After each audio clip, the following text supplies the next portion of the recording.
자, 페이지는 36페이지 왼쪽 3번 고난을 넘은 표현들이 자 동그라미 1번 대리인이 지고난을 넘어서 고난 외의 법률행위를 한 경우 제3자 표현대 3자는 누구?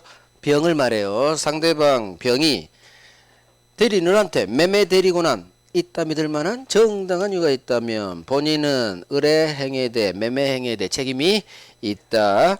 그래서 2번 갑이을한테 금전 소비대차 계약 돈 빌려와 저당권 박아와 저당권 설정 대리권 이걸 제가 담보대출 고난 이렇게 한 거예요. 돈 빌려오고 저당권 박어 이 대리권을 수여했는데 을이 담보대출 받으러 간 게 아니라 매각해버렸죠. 이게 바로 고난을 넘은 표현들이 사례형이에요. 그래서 항상 담보대출 고난 나오고 을이 매각 매매예요. 그러면 고난을 넘은 표현들이 동네구나. 사례 문제 파악하시고 그러면 목차를 봐봐요. 고난을 넘은 표현들이가 성립하려면 성립 요건 세 가지. 첫 번째 담보대출권이라는 기본대리권이 있어야 되고 오른쪽 2번 기본대리권 범위 내로 가면 넘은 게 아니겠죠. 그래서 기본대리권한을 넘은 대리행위가 있어야 되고 여기서 힘은 대리행위 동그라미 빵 가야 돼요. 그 다음에 3번 상대방 병은 을한테 매매 대리권한이 있다 믿을 만한 정당한 이유가 있어야 돼요. 그래서 이게 바로 선의무과시라고 같은 말이에요. 자 그러면 기본대리권은 다 됩니다. 무슨 얘기냐? 갑이 을한테 담보대출 권한 줄 수도 있고 다른 것 줄 수도 있고 다 돼요. 그래서 기본대리권한을 넘은 대리행위가 있으면 다 표현들이 성립합니다. 그래서 얘가 임의대리인인데 담보대출권을 쓰면 임의대리인데 권한을 넘었죠? 그러면 표현들이 성립.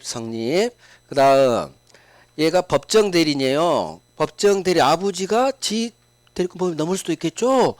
표현들이 성립. 그 다음 이놈이 부부간인데 남편이든 부인이든 일상가사행위에서 일상가사 대리권이 있거든요. 근데 이분이 대리권 범위를 넘어서 한 거예요. 그러면 본인 책임지는 거예요. 그 다음 갑이을한테 공법상 등기 좀 박아와 등기 신청 대리권을 줬는데 이놈이 등기 소에 간 게 아니라 고난을 넘으면 매각했다는 얘기요. 우리는 사법 동네인데 공법상 대리권이죠. 그런데도 책임지는 거예요. 다 돼요. 안 되는 대리권이 없다는 얘기예요. 제 의미는. 그 다음 을이 지가 매각하지 않고 복대리인이라는 얘가 병이니까 정을 시켜서 했는데 복대리인이 매각 권한을 넘었다. 그래도 본인은 무조건 책임지는 거예요. 지가 하든 복대리인 시켜서 하든 다 본인은 권한을 넘은 표현들의 책임 있다. 복대리인 넘버원 표현들에서 넘버원이 이놈이에요. 복대리인 또는 복대리권 나오죠. 그러면 소수로는 기본대리권 될 수 있다. 표현들이 성립할 수 있다로 끝나요. 이게 넘버원이에요. 복대리권이. 복대리권도 기본대리권 됩니다. 복대리인이 권한을 넘었죠. 표현들이 성립합니다. 그래서 안 되는 대리권이 없어요. 법정대리권도 기본대리권 돼요. 부부간의 일상가사 대리권도 기본대리권 돼요. 심지어 동네가 다른 공법상 대리권도 기본대리권 돼요. 복대리권도 기본대리권 돼요. 그 다음 아직은 모르겠지만 표현대리권도 기본대리권 돼요. 결국 고난을 넘은 표현대리의 성립 첫 번째인 기본대리권이 반드시 있어야 되는데 이 기본대리권은 안 되는 대리권이 없다. 그래서 기본대리권이 될 수 있느냐 없느냐 어떤 고난이 무조건 소수로는 있다 이렇게 끝나야 맞는 지문이에요. 다 돼요. 이게 엄청 나와요. 자, 1, 2, 3 별 3개 1번 법정대리권을 기본대리권으로 하는 표현들이 성립할 수 있다로 끝나면 맞는 지문이야. 의심하지 마. 2번 부부간의 일상가사대리권도 고난을 넘은 표현들이 기본대리권 될 수 있다의 동그라미 있다 3번 공법상 행위 중 등기 신청에 관한 공법상 대리권도 기본대리권 될 수 있다.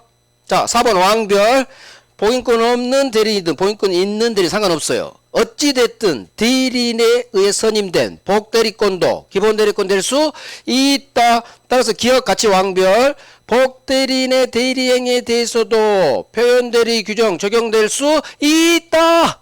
무조건 이따로 끝나야 돼. 이게 넘버원이에요. 왕변.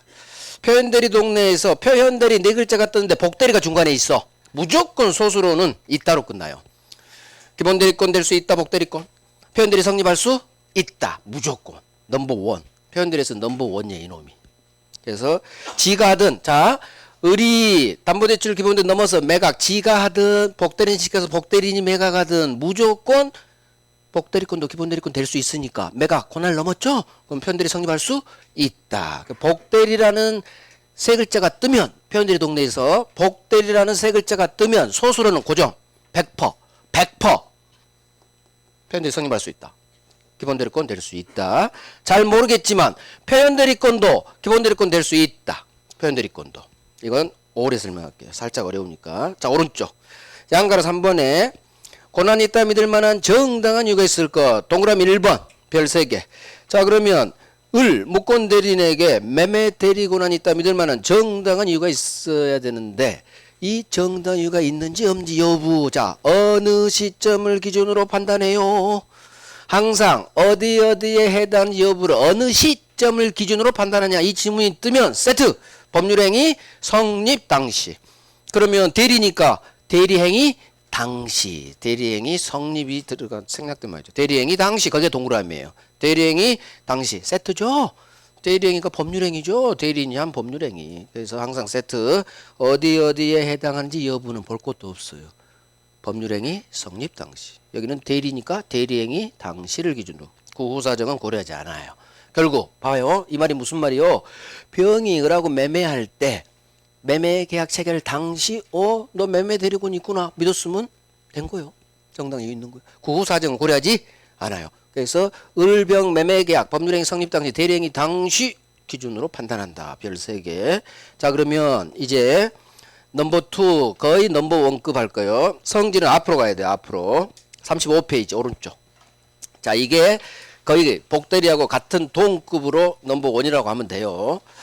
자 어마어마한 정답 주문입니다. 이 두 놈도 복대리권하고. 자 봐요. 을이 기본대리권은 담보대출 권한을 수여받았는데 담보대출 권한인데 이 권한을 넘은 매매를 했죠. 그는 권한을 넘은 표현대리 성립해서 본인이 책임을 진다는 얘기예요. 좋겠어. 좋게.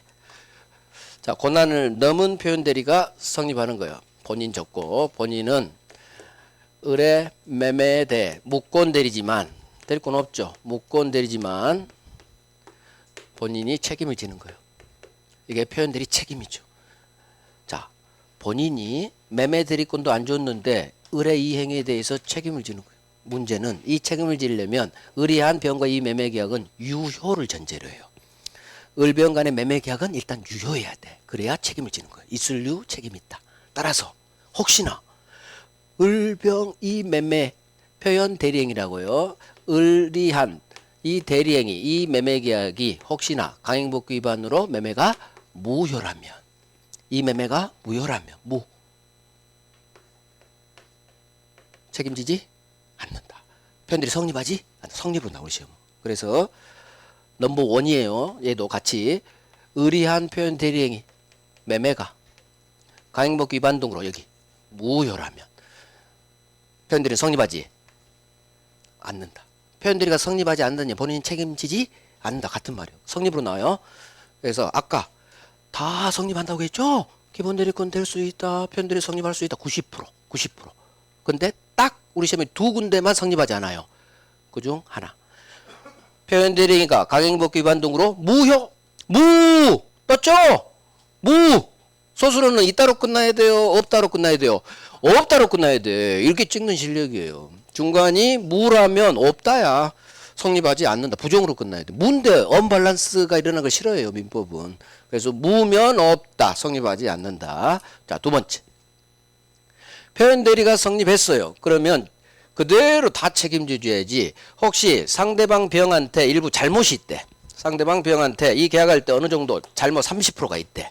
그러니까 본인이 야 병, 너 임마 과실 있네 30%. 나 임마 너 과실 상계에서 나 70%만 책임질 거야. 이걸 상대방 잘못만 까는 과실 상계라고 해요. 이딴 거 몰라도 되고 상대방이 과실이 있다고 할지라도 본인은 지 책임을 깎을 수 없다. 엄청나요. 표현 대리가 성립했습니다. 그러면 전적으로 책임을 져줘야지 상대방 병한테 일부 잘못이 있다 해서 본인이 지 책임을 경감할 수는 없다. 없다. 거의 넘버 2예요. 그래서 이 두 개 성질에서 4번하고 5번이에요. 동그라미 4번, 5번 왕별이에요. 두 개 다. 자, 4번. 표현 대리행위가 을병 매매 계약이 강행법규 위반 무효라면 무효 동그라미 빵. 이게 핵심 단어죠. 표현 대리행위가 매매 계약이 무효죠.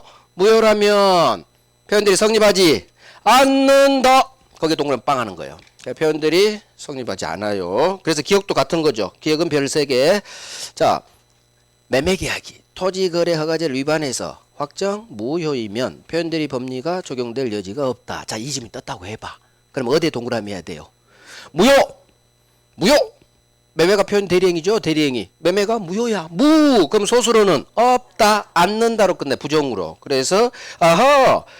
을병 매매가 무효구나. 그럼 표현대리 성립하지 않는다. 표현대리 법리 적용되지 않는다. 적용될 여지가 없다. 같은 말이죠. 적용되지 않는다나 성립하지 않는다. 그래서 표현대리에서 무효 표현대리 이 매매계 무효 이 두 글자가 보이면 소수로는 성립하지 않는다. 적용되지 않는다. 이렇게. 그 다음에 5번도 왕별.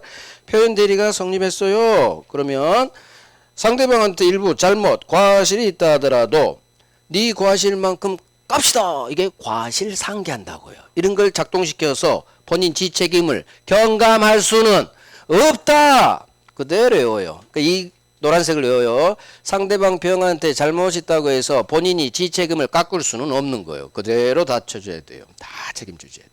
본인 책임 경감할 수 없다. 엄청난 정답쯤이 이 두 개가. 그러니까 표현대리는 복대리, 강구 위반 성립하지 않아. 상대방 잘못 있었을 때 책임 경감 이 3개만 알죠. 왕별. 그럼 표현대리 우리 기출의 70%가 정답 지문이야. 이 3개가 70%가 진짜예요. 그러니까 다른 거 몰라도 이 3개만 정확히 5개 지문에서 잡아내버리죠. 그럼 70%가 풀려버려요. 다른 거 몰라도. 근데 우리는 그렇게 공부해요? 안 해요? 안 하지. 이건 왕별은 기본으로 하고 또 딴 것도 하잖아. 별 3개도 많잖아요. 그런 것까지 하면 5개 지문 중 4개는 안다는 얘기예요. 별 3개까지 하면 모든 지문 거의 다 커버돼요. 아직 안 한 게 있어요. 올해 알고 오늘 다 할 수는 없잖아. 그래서 오늘 가장 중요한 거 했어. 진짜 가장 중요한 거. 그래서 표현들이는 일단 이걸 확실히 하고 그 다음에 이제 5월에 안 한 거 몇 개 있죠. 또 중요한 게 몇 개 있어요. 별 3개짜리. 그것까지 하면 이제 완벽히 해주죠. 자, 하나 찍어봐요. 37페이지 가봐요. 37페이지 오른쪽에 대리권 소멸 후 표현들이 4번 목차 있죠. 4번 목차 대리권 소멸 후 표현들이 대리권 소멸 후 표현 나오는 건 동그라미 4번밖에 안 나와요. 자, 동그라미 4번 읽고 한번 찍어볼 거예요. 어디에 동그라미 할지. 자, 찍어봐. 안 가르쳤어요. 제가. 대리인이 대리권 소멸 후 복대리인을 선임해서 이놈으로 하여금 대리행위를 하도록 한 경우 대리권 소멸 후 표현대리가 성립할 수 있다. 자, 어디에 동그라미 하고 싶어요? 복대리 동그라미. 복대리. 제가 복대리인 복대리권 뜨면 소수로가 어떻게 나와야 된다겠어요? 성립할 수 있다. 긍정으로 끝나야 돼요. 즉 무슨 얘기냐? 대리인이 자 일단 이해를 해야 되니까 대리인이 을이 지 대리권 소멸 후 지가 하든 복대리인 시켜서 하든 소멸 후 표현대리는 이상 없이 성립할 수 있다예요. 결국 자 이거 이해해야 돼. 표현대리에서 을이 하든 복대리인 시켜서 복대리인이 하든 똑같이 취급한다는 얘기예요. 그래서 복대리가 나오면 무조건 성립할 수 있다요. 지금 고난을 넘었다는 얘기가 없죠. 그러니까 소멸 후 표현대리가 이거는 있다 없다 백 장난 안 쳐. 민법은 소멸 후를 고난을 넘으면 그건 장난 안 쳐요. 그러니까 복대리 나오면 표현대리 성립할 수 있다. 그래서 왼쪽도 4번 봐요. 복대리권 기본대리권 될 수 있다로 끝나야 되고 기억. 복대리 나왔죠. 복대리 나왔죠. 그럼 소수로 가봐. 표현대리 규정 적용될 수 있다. 복대리 3글자가 뜨면 소수로는 고정. 있다로 끝나야 돼요. 지가 하든 복대리인 시켜서 하든 다 표현들이 성립한다는 얘기예요. 이렇게 이해를 하고 또 외워야 돼. 이해가 안 된 상태에서 외우면 나중에 헷갈려요. 그래서 지가 하든 복대리인 시켜서 하게 하든 다 표현들이 성립 한다. 표현들이 성립한다. 그래서 소수로는 고정돼 있다. 성립할 수 있다. 긍정으로 별 3개 해요. 그래서 복대리가 되게 잘 나온다는 얘기예요. 되게 복대리. 그래서 제가 넘버 원이라고. 두 번째가 이거 강행복 위반 무효. 세 번째가 이놈. 잘못했다고 해서 지책임 깎을 수는 없다. 잘못 가는 것은 금전 손해배상에서만 가는 거예요. 금전. 우리 교통사고 내면 7대3, 8대2 있죠? 상대방 과실만큼 까서 내가 책임지잖아요. 그건 돈으로 해결한 금전 손해배상에서 과실상계가 나타나는 거지. 지금은 금전 손해배상이 아니라 소유권 넘겨주고 말고죠. 그러니까 과실상계 법리가 작동이 안 돼요. 그래서 본인 책임은 깎을 수가 없는 거예요. 오케이. 자, 이렇게 해서 우리가 대리를 했어요. 자, 이제 무효 들어갑니다. 무효. 민법 총칙이 원래는 2주에 끝내야 돼요. 무효 취소 조건 기한까지. 제 말이 1월달부터 훨씬 빠르죠. 할 건 많고. 그래서 그래요. 근데 총칙 의외로 할 게 많아. 할 게. 그래서 2주 만에 못 끝내요. 진도표상은 조건 기한까지 이번 주로 잡혀 있죠. 불능이야, 불능. 그걸 하려면 1월달 한 걸 막 안 해야 돼. 근데 그럴 수는 없잖아. 별 3개는 해야지. 그래서 총칙은 다음 주까지 살짝 넘어가요. 어찌됐든 진도는 가요. 자, 무효죠. 무효. 일부 무효, 무행위 전환, 무행위 추인. 토지거래 허가, 법률관계. 이제 오늘 토지거래 허가, 법률관계 기초 잡을 거예요. 기초. 자, 그러면 어디가 가장 중요해요? 여기서 추인. 무효행위 추인. 이놈이 가장 중요해. 무효행위 추인이. 자, 무효. 별 3개만 할 거예요. 동그라미 3번. 법률행위가 불성립. 별 3개죠. 3번이 별 3개. 무효. 왼쪽 있죠? 38페이지. 법률행위가 성립조차 안 했죠? 그럼 거기서 끝. 유효, 무효, 취소 문제는 발생하지 않아요. 기억나죠? 우리 법률행위 동네에서. 그래서 따라서 불성립이라면 무효행위 전환, 무효행위 추인에 관한 무효 규정은 적용되지 않는다. 그래서 불성립 하면 느낌 가져요. 불성립. 거기서 끝. 효력 동네로 올 수가 없어요. 유효, 무효, 취소 문제 발생하지 않는다. 구정시험은 이게 나오죠. 무효에 관한 규정이 적용되지 않는다. 그 다음에 4번. 무효는 별 3개 아니에요, 이거. 4번. 무효는 주장할 이익만 있다면 개나 소나 누구든지 다 주장할 수 있다. 그러니까 무효는 주장할 법률상 이익만 있다면 누구든지 주장할 수 있어요. 그런데 이거 예외가 아까 무권대리. 본인주의에서 무효라 주장할 수는 없는 거예요. 그거 외에는 거의 99%는 무효는 누구든지 주장할 수 있다로 끝나요. 무효는 잘못 있는 놈도 강행법 위반한 놈도 누구든지 무효는 주장할 수 있다. 세트로 작동돼요. 자, 무효의 종류. 거기서 유동적 무효. 양거래 2번에 1번에 봐야죠. 유동적 무효의 개념. 유동적 무효 여기 있죠. 유동적 무효. 현재는 무효야. 하지만 본인이 무권들이 추인하면 유효로 변해버리죠. 그래서 이걸 유동적 무효, 확정 무효 반대말. 기억이 별 3개죠. 그러면 유동적 무효 상태에 있는 걸 골라라. 그렇게 나오는데 가장 잘 나온 게 무권대리예요. 무권대리인의 법률행위는 추인 전에는 무효인데 추인하면 유효로 변하죠. 무권대리 유동적 무효. 두 번째, 이딸 토지거래 허가구역 내 매매 관청으로부터 허가가 나와야 유효해요. 따라서 허가 전에는 유동적 무효 상태예요. 허가가 나와야 유효로 변하니까. 그래서 토지거래 허가구역 내 매매도 유동적 무효 상태. 일단 이 2개 하시고, 자, 일부 무효. 일부 무효는 그대로 법조문 동그라미 1번하고 기억이 별 3개죠. 법률행위 일부가 무효. 원칙 전부 무효입니다. 전부를 무효로 한다. 하지만 기억 예외. 그러나 그 무효 부분이 없더라도 저 사고 싶어요라는 당사자의 가정적 의사가 인정되면 나머지까지 무로 날리지 않는다. 너만 무효, 나머지는 유효 이렇게 분리시킨다겠어요. 법정 그대로. 자, 무행위 전환. 자, A라는 법률행위는 무효야. 그런데 B라는 법률행위 요건을 갖췄죠. 당사자가 A라는 법률행위가 무효인지 알았더라면 A 하지 않고 B 했을 거라는 당사자의 가정적 의사가 인정된다면 요건 갖춘 다른 B 법률행위 수효력을 인정해주겠다. 이게 전환시켜주겠다. 법조문 그대로. 자, 2번이 별 3개죠. 불공정 법률행위로서 무효입니다. 무행위 전환법리 적용될 수 있다. 그래서 불공정 법률행위. 이게 명일동 알바키 사건이라겠죠. 20억짜리 매매는 불공정 무효.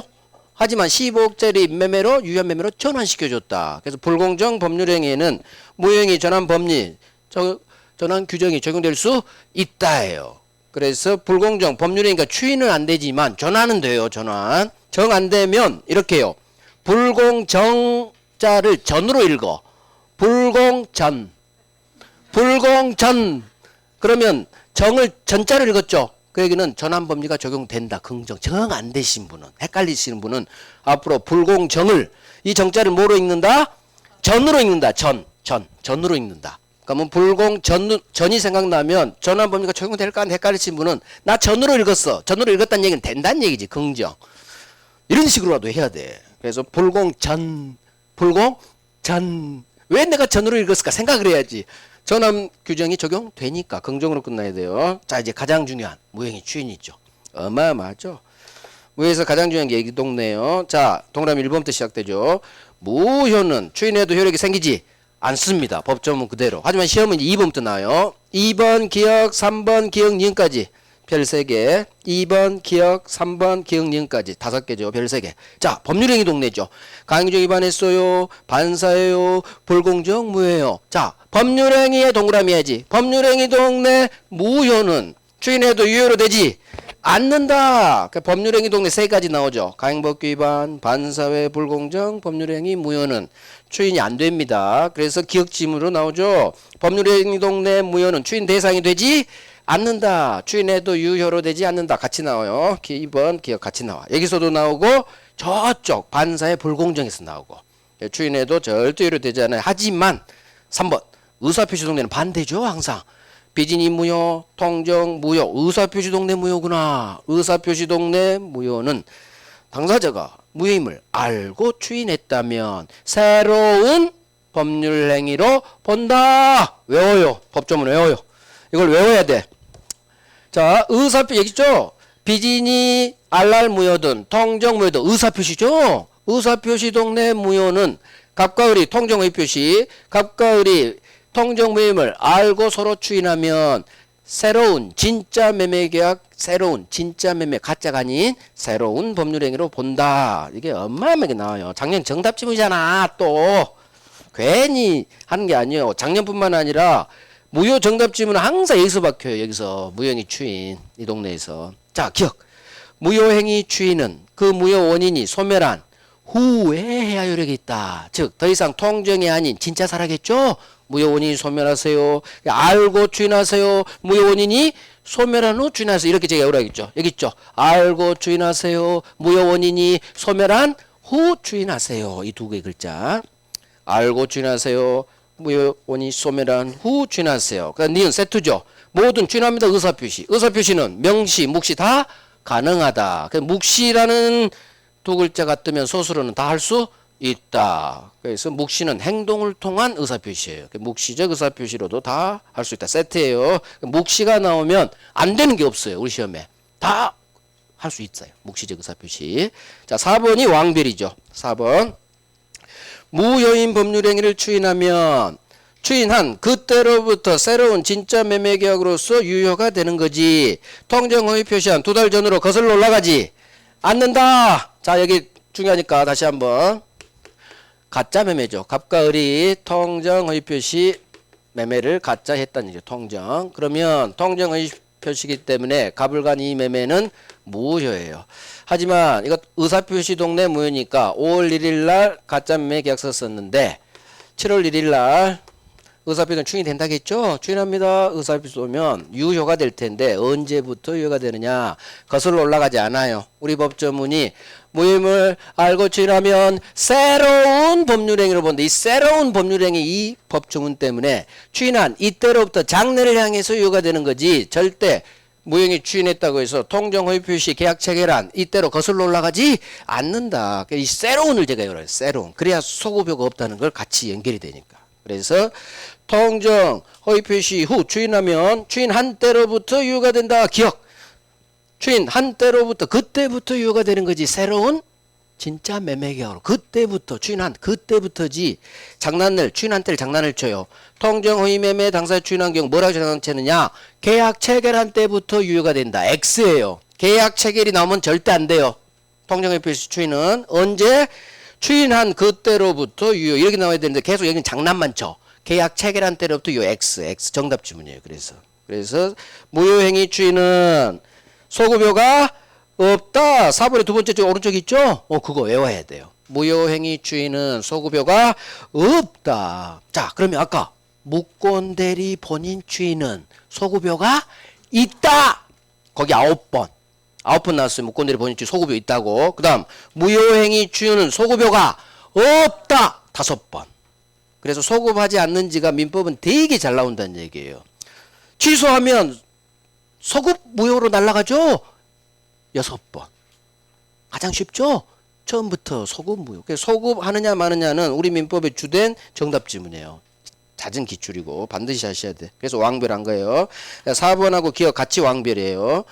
그래서 무효행위 추인하면 추인한 그때로부터 새로운 법률행에서 그때부터 추인한 그때로부터 유효가 되는 거지. 통정허위 표시한 2달 전 계약 체결한 때로 거슬러 올라가지 않는다. 소급효가 없다. 소급하지 않는다. 반드시 해요. 4번하고 기억. 그러니까 2번 기억, 3번 기억님도 잘 나와요. 하지만 가장 중요한 건 4번 소급효니까 거기다만 왕별한 거예요. 근데 앞에도 잘 나와요. 자, 이제 토지거래 갑니다. 토지거래. 오늘 여기까지 하고 마칠 거예요. 아니야. 취소 좀 들어갈 수 있으면 들어갈 거예요. 2시까지 할 거야. 2시까지. 갈 수 있겠네. 취소까지 좀. 가야 돼요. 취소돼야 되고 조건기한도 해야 되고 물권법도 해야 되고 할 게 민법이 얼마 양이 많은지 알아요? 민법이 학개론의 2배요. 2배 양이. 우리가 공부해야 될 양이 진짜예요. 학개론 양 별로 안 돼요. 제가 공부해봐서 알아. 입출에 때 했잖아요. 학개론이 공부할 양이 더 작아요. 민법이 훨씬 많아. 우리 또 특별법까지 있잖아. 그래서 할 게 많아요. 그중 별 3개만 한데도 되게 많아요. 별 3개 열심히 해요. 자, 토지거래 허가구역. 갑이 토지를 팔죠. 그런데 이 토지가 어디에 있어요? 허가를 받아야 할 토지거래 허가구역 안에 토지죠. 그러면 우리 관련 법은 토지거래 허가구역 안에서 토지 매매 계약을 하면 관할관청으로부터 허가가 나와야 이 매매가 비로소 유효가 되는 거예요. 자, 그러면 허가가 나오기 전에는 이 매매는 무효란 얘기야. 그런데 허가가 나오면 유효로 변하죠. 그래서 허가 전 상태, 허가 나오기 전 상태는 확정 무효가 아닌 변할 수 있죠. 허가 나오면 이렇게 변하니까. 그래서 허가 전 상태를 변할 수 있는 무효, 유동적 무효 상태라고 하는 거예요. 그래서 허가가 나오면 유효로 변하니까 변하네 유동적 무효. 무권 대리하고 토지거래 허가구역 내 토지매매가 유동적 무효. 2개예요. 2개 지금. 자, 그러면 무효기 때문에 우리 시험은 허가 나왔다 이렇게 안 나오고 항상 허가 전만 물어봐요. 허가 나오기 전에 법률관계 사례 문제로 주로 나와요. 그러면 유동적보다 이제 무를 보는 거야. 무. 아무것도 없죠. 채권도 없어요. 채무도 없어요. 소유권도 넘어가지 않아요. 따라서 서로 아무것도 할 수 없다. 채무도 이행할 필요 없다. 무니까 다 없다로 끝나요. 무효니까. 그래서 첫 번째 당사자 갑과 을은 허가 전 상태에서는 무니까 이렇게 가는 거야. 무니까 어떤 내용에 서로 이행 청구도 할 수 없다. 지문 하나가 나오는 거예요. 무가 그래서 중요한 거예요. 채권 없어요. 채무도 없어요. 소유권도 넘어가지 않아요. 그거 가지고 무 없어. 어떤 내용. 그러면 을은 등기 넘겨 할 수도 없을 거고 갑이 중도금 날짜 됐다고 중도금 줘 할 수도 없는 거예요. 채권이 없기 때문에. 그래서 허가 전 상태는 무효니까 아무것도 서로 요구할 수 없다. 이행 청구할 수 없다. 두 번째. 자, 5월 1일 날 계약하고 6월 1일 날 중도금 날짜가 됐어요. 6월 1일 날 중도금 날짜가 됐어. 갑이 중도금 날짜 됐네. 빨리 중도금 2억 줘. 할 수 있어요? 없어요? 없지. 주세요 할 수 없으니까. 따라서 주세요 할 수도 없고 설사. 그럼 을은 6월 1일 날 중도금 줄 의무 있어요? 없어요? 없지. 채무가 없으니까. 따라서 설사 중도금 날짜에 중도금을 안 줬다고 해서 갑이 야 을 너 임마 왜 중도금 날짜 넘었어? 너 임마 채무불이행이야. 자식. 너 채무불이행이니까 채무불이행 효과 계약 해제 할 거야. 손해배상 해줘. 이 땅 갈 수 없어요. 결국 무니까 어떤 것도 서로 청구도 할 수 없고 그 다음 설사 중도금 날짜에 을이 중도금 안 줬다고 해서 채무불이행이 아니에요. 왜? 채무가 없으니까. 채권 없어요. 이것부터 시작할게요. 채권 없어요. 채무 없어. 채권 없으니까 어떤 내용의 이행 청구도 할 수 없다. 채무가 없기 때문에 설사 중도금 날짜에 채무 없죠? 그러니까 채무가 없으면 채무 불이행도 성립하지 않고, 채무 불이행이 성립하지 않으니까 채무 불이행 효과인 계약 해제도 태어나지 않고, 채무 불이행 효과인 손해배상 채권도 태어나지 않는 거예요. 결국 허가 전 상태에서는 이 무효를 기억해요. 무효이기 때문에 서로서로 아무것도 할 수 없는 거예요. 채무 불이행도 성립하지 않으니까 상대방이 채무 이행을 하지 않았다고 해서 너 채무 불이행이야 임마, 나 계약 해지할 거야, 안 돼요. 너 손해배상해, 안 돼요. 그래서 안 돼. 어떤 것도 할 수 없어. 해제도 안 돼. 손해배상도 청구 못해. 없다. 항상 무가 뜨면 소수로는 권리가 없어요. 그래서 우리 반사에서 이중매 적극가다 하면 무 없잖아. 다 없다 지문이 많죠. 토지여가라도 마찬가지. 그래서 어떤 내용의 이행 청구도 할 수 없고, 설사 상대방이 중도금 날짜 중도금 안 줘도 채무 불이행 자체가 아니에요. 채무가 있어야 불이행이 성립하죠. 근데 채무가 없죠? 채무가 없으면 채무 불이행도 성립하잖아. 채무 불이행이 성립하지 않으면 채무 불이행의 효과인 계약 해제권도 태어나지 않을 거고, 채무 불이행의 효과인 손해배상 채권도 태어나지 않는 거예요. 자, 이게 넘버원이에요. 이게. 그래서 왕별할 거예요. 자, 갑니다. 1번. 토지거래 허가구역 내 매매계약은 관할 관청으로부터 허가를 받기 전에는 무효이지만 허가가 나오면 유효가 되기 때문에 허가 전 상태는 무슨 무효? 변할 수 있는 무효, 유동적 무효. 그래서 1번이 별 3개, 유동적 무효가 별 3개예요. 무권대리든 허가 전 상태든 유동적 무효 상태다. 외우시고. 자, 기억. 별 3개, 니은, 왕별. 자, 기억. 허가 전에는 채권적 효력도 없기 때문에 매수인들은 왼쪽 놈 매도인 갑에 대해서 어떤 내용의 이행 청구도 서로서로 할 수 없다. 동그라미. 민법이 있다 없다 써면 권리가 있는지 없는지. 그래서 토지 넘겨, 등기 넘겨, 이딴 거 아무것도 할 수 무조건 없다로 끝나요.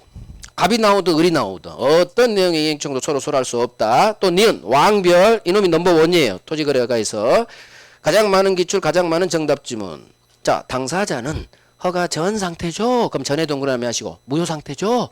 따라서 상대방의 채무 불이행을 이유로 계약 해지할 수도 없다. 손해배상 청구할 수도 없다 동그라미예요. 지문이 2개로 나와요. 해제로도 나오고 손해배상 나오고 지문 2개를 합쳐놓은 거예요. 그래서 허가 전 상태는 빨리 기억해. 무효죠. 무효니까 아무것도 할 수 없다는 얘기예요. 그래서 채무 불이행 자체가 성립하지 않기 때문에 그래요. 채무 불이행 성립하지 않으니까 채무 불이행 효과인 해제, 손해배상도 청구할 수 없다. 그게 외워요. 허가 전 상태는 무효이기 때문에 상대방의 채무 불이행을 이유로 계약 해제, 손해배상 청구할 수 없다. 넘버원이니까 왕별. 자, 하지만 지금까지는 없는데 서로서로 토지거래 허가가 나올 수 있도록 협력할 채무는 있어요. 자, 그러면 얘들 계약은 허가가 나와야 유효가 되니까 서로서로 허가 신청 절차에 협력할 채무는 있는 거예요. 그러겠죠?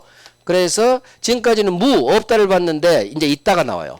협력할, 서로서로 허가가 나올 수 있도록 허가 신청 절차 협력할 의무는 있어요. 자, 그러면 또 봐요. 설명 들어봐. 외우는 게 아니에요. 풀어가는 거 민법은. 협력 채무, 의무가 채무예요. 서로서로 허가 신청 절차에 협력할 채무가 있기 때문에 어른갑한테 갑 허가 받으러 갑시다. 협력 청구할 수 있다. 채무가 있으면 협력 청구 채권도 있는 거예요. 쌍둥이니까. 그래서 협력 의무가 나오면 협력 채무가 있기 때문에 상대방 요구할 수 있는 거예요. 협력 청구를 허가 받으러 갑시다 할 수 있는 거예요. 그래서 나온 지문. 자, 여기는 덜 중요해요. 2번. 당사자는 서로서로 토지거래 허가 신청 절차에 협력할 의무가 있다. 그래서 서로서로 허가가 나올 수 있도록 협력 채무가 있는 거예요. 자, 기억. 따라서 당사자 어느 한쪽이 허가 신청 절차에 협력할 의무를 이행하지 않아. 협력 채무 불이행이죠. 채무가 있으니까 협력 채무 불이행이 성립해요. 따라서 협력 채무를 이행하지 않는다면 다른 일방은 협력해달라고 소송으로 청구할 수도 있다. 그래서 소구가 소송으로 청구해요. 우리 시험은 판례가 이거기 때문에 이게 나와요. 소구할 수 있다고. 있다로 끝나요. 왜?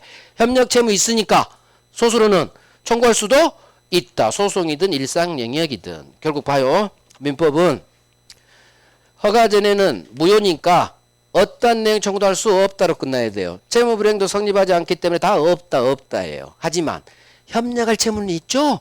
그러니까 상대방은 협력해달라고 이행 청구할 수 소자를 청구로 읽어도 돼요.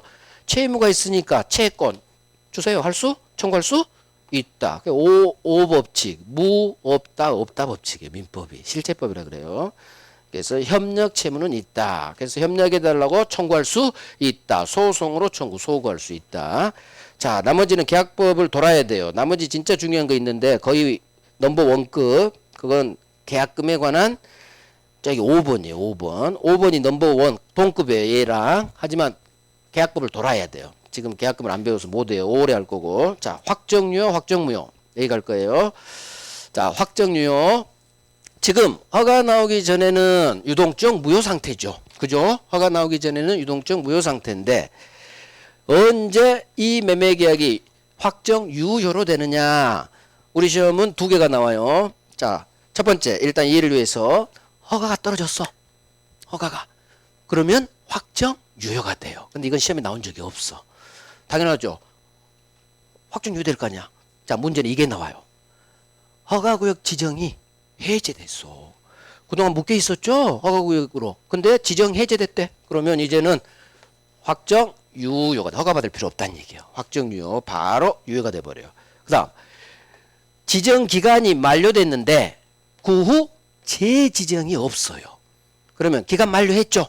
그러면은 일단 유효 가는데 이 말까지 또 그 후 재지정이 없어. 그래서 이 두 개 시험에 나오는 거 언제 확정 유효로 되느냐? 2번하고 3번이 별 3개요. 허가구역 지정이 해제됐어요. 그럼 지정 해제 이 네 글자로 오는 거 지정 해제. 그러면 확정 유효. 그다음에 3번 별 3개. 지정 기간이 만료됐는데 그 후 재지정이 없어. 재지정이 없어요. 재지정이 안 된 경우. 느낌이 오죠? 이해하면 돼. 그렇구나. 지정이 해제됐구나. 확정유효. 기간이 만료됐는데 그 후 재지정이 없구나. 그러면 확정유효. 자, 이제 확정무효로 되는 경우 여기는 할만해서 하는 거예요. 자, 확정무효. 허가 신청했는데 불허가 처분이 떨어졌죠. 행정처분 불허가.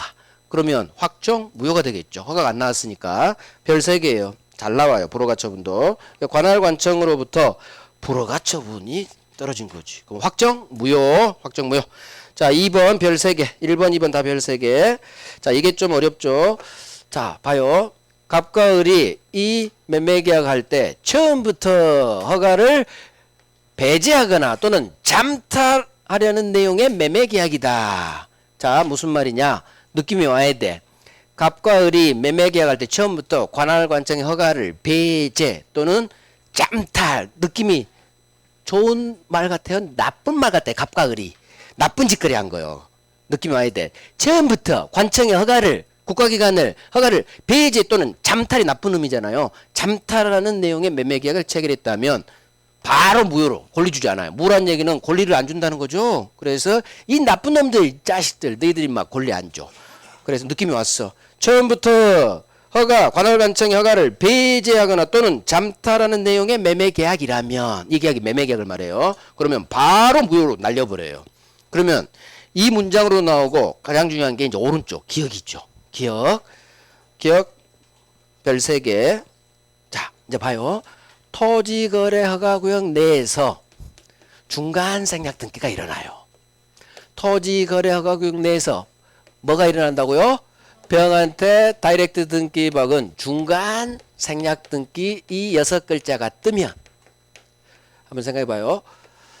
토지거래 허가구역 내 이 동네에서 갑과 을이 매매계약하고 을이 병한테 전매했다 이런 말이 떠요. 그래서 병한테 중간 생략 주기로 합의했다. 이 중간 생략 등기를 박았든 앞으로 주기로 합의했든 중간 생략 등기라는 6글자가 뜨면 이 매매계약은 바로 무효예요. 이 중간 생략 원래 유효죠. 그런데 이 중간 생략 등기 합의 다 바로 무효. 왜 그러느냐? 중간 생략 등기 갑병 간의 중간 생략 등기가 격려되려면 허가를 받아야 되니까 허가 신청서에 갑하고 병이 계약한 거죠. 계약서를 짜가로 꾸며야 돼요. 근데 갑병은 계약 체결했어요? 안 했어요? 안 했잖아. 을병이 매매계약에 있지 갑병은 매매계약서가 없어요. 근데 갑액에서 병으로 중간생략 등기를 하려면 등기소에 어떤 계약서를 내야 되느냐? 갑하고 병 간의 매매 계약서를 내야 된다는 얘기예요. 그래야 등기가 매도인 갑, 매수인 병, 소유권 이전 등기 중간생략 바뀔 거 아니에요. 따라서 반드시 토지거래 허가구역 내에서 등기부하려면 짜가를 짜야 돼. 그 다음에 허가 받을 때도 이렇게 짜가 계약서를 제출할 수밖에 없어. 중간생략 하려면. 그래서 이게 바로 관할관청의 허가를 배제 또는 잠탈하려는 이 나쁜 놈들이구나. 그래서 원래 중간생략 등기는 원래 유효해요. 하지만 유일하게 중간생략 등기가 무효가 되는 경우가 토지거래 허가구역 내에서 이루어진 중간생략 등기예요. 그래서 토지거래 허가구역 안에서 이루어진 중간생략 등기는 무조건 무효예요. 무조건. 이게 여기서도 잘 나오고 저기 우리 중간생략 물권법 있죠? 거기서 어마어마하게 나와요. 그래서 합니다. 자, 기억 읽어보면 알아요. 이거 되게 쉬워요. 이제 중심 잡아버리면 돼. 토지거래 허가구역 내에서 매수인의 이 토지를 병에게 전매하죠. 우리 병한테 다시 팔아요. 그 다음 갑과 을과 병 세 놈 간의 중간생략 등기 합의에 따라 갑이 병을 매수인으로 해서 허가를 받았대. 이게 짜가 계약서라고. 관할관청을 속인 거라고. 갑병은 매매계획이 없는데 허가 받으려면 갑병 매매계획서 내야 된다겠어요. 등기소든 관할관청 허가소든. 그래서 이게 이 관할관청이 사기친 놈이고 나쁜 놈들. 그래서 병 명의로 설사 다이렉트 중간생략 등기가 됐다 하더라도 이 중간생략 병 등기는 무효 동그라미. 토지거래하고 내 동그라미하고 소수로 가요. 중간생략 등기 동그라미 빵하고 중간생략 등기 합의 있죠? 중간생략 등기 6글자 떴죠? 그러면 무조건 소수로 가요. 이 등기는 무효. 그 다음 또 지문 하나가 더 있어요. 절대로 토지거래 허가구역 내에서는 병은 갑에게 허가 신청 절차에 협력도 청구할 수 없다로 끝나. 왜? 무니까. 어떤 권리도 주지 않아요. 토지거래 허가구역 내 중간생략대가 나오면 관련 소수로는 등기 박혀도 무효. 등기 받기 전에 허가 받으러 갑시다. 이딴 것도 할 수 없다. 할 수 없다로 끝나요. 그래서 토지거래 허가구역 내 나오고 중간생략 등기 이 단어가 뜨면 소수로는 무효거나 소수로는 어떤 것도 할 수 없다예요. 무니까. 그래서 허가 신청 때 협력 청구할 수 없다. 지문. 그 다음에 이거 바뀌었으면 이 등기 무효. 잘 나와요. 그래서 이게 바로 갑병간 매매계약서 쓴 것처럼 관할관청을 허가를 사기쳤다. 나쁜 놈의 계약으로 봐요. 그래서 중간생략 등기가 토지거래 허가구역 내 이루어지면 무조건 중간생략 등기 무효. 어떤 내용의 협력 청구도 서로 할 수 없다. 무니까. 여기 없으니까 그냥 뭐 협력 할 수 없다. 그건 이제 나중에 중간생략 배울 거예요. 거기에 이제 제 교과서에 거기 지문이 있어요. 자, 오케이. 오늘은 여기까지. 자, 취소는 안 들어갑니다. 뭐 55분 됐는데 취소하기도 그렇고. 자, 그러면 우리가 이제 오늘 대리, 가장 중요한 대리 거의 별 3개는 거의 다 했어요. 그래서 별 3개 왕별 달달달 하시면 돼요. 그러니까 무효는 토지거래 허가보다는 일반 무효 추인이 있죠? 그게 훨씬 잘 나와요. 진짜. 토지거래 허가에 너무 연연하지 마세요. 이거 3, 4년에 한 번씩 나와요. 3, 4년에 한 번씩 나오니까 잘 안 나오고.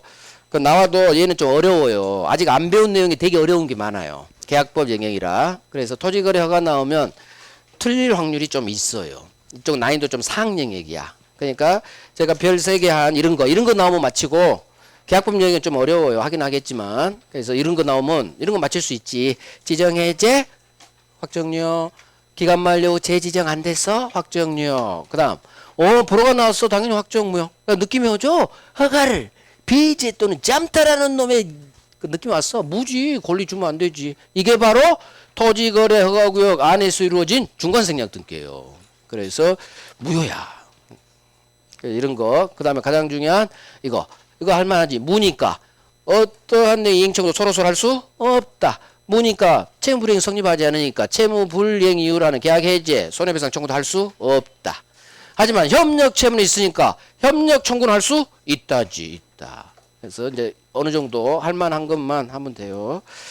그래요. 고생했습니다. 이제 다음 주에는 취소, 조건계약, 물권적 청구권, 등기 파트 거기까지 쭉 갈 거예요. 쭉. 그러니까 점유권까지 들어갈 수도 있어요. 쭉 가야 돼요. 점유권까지 1월 강의를 듣고 오시길 바래. 아셨죠?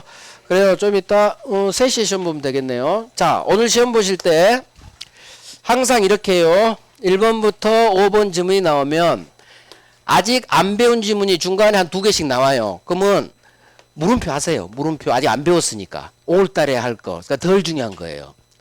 물음표하고 나머지에서 정답 지문이 다 있어요. 진짜 중요한 건 제가 어느 정도 다 가르쳤거든요. 그러니까 중간에 모르는 지문이 나와도 넘어가다 보면 정답 지문이 왕별에서 팍 박혀요. 그런 훈련 하셔야 돼. 왜 그러느냐?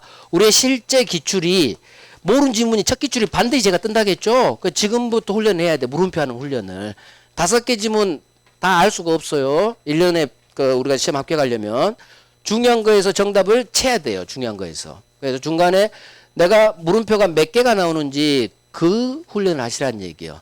그 다음 물음표가 나왔는데 정답을 맞춰버리는 그 희열을 맛보라는 얘기예요. 그 희열을. 시험은 반드시 물음표 나와요. 응? 아무리 내가 기출을 100% 해도 새로운 첫 기출이 제가 25개, 30개 나온다겠죠? 해마다. 이것 때문에 모든 본시험 어렵다고.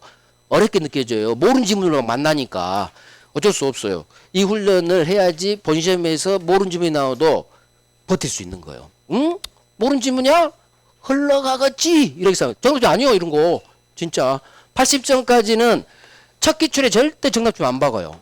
그러니까 나머지 중요한 걸 물어보는 거지. 여러분들 수험생을 당황하기 위해서 첫 기출을 내는 거예요. 공부 하나 낯선 응용지문 같은 거. 그런 거 정답 주면 아니야. 무시해도 돼요. 그래서 공부 안 돼서 정답을 받게 되는 게 노란색, 별 3개 왕별만큼은 반드시 해요. 그러면 이 시험은 진짜 70점대 나와요. 70점대. 민법 70점대 맞으면 굉장히 잘 본 거예요. 8점 넘은 사람 거의 없어요. 진짜 70점대요. 우리는 70점을 맞추기 위해서 이 고생을 하는 거예요. 이 고생. 그래요. 점심 잘 드시고.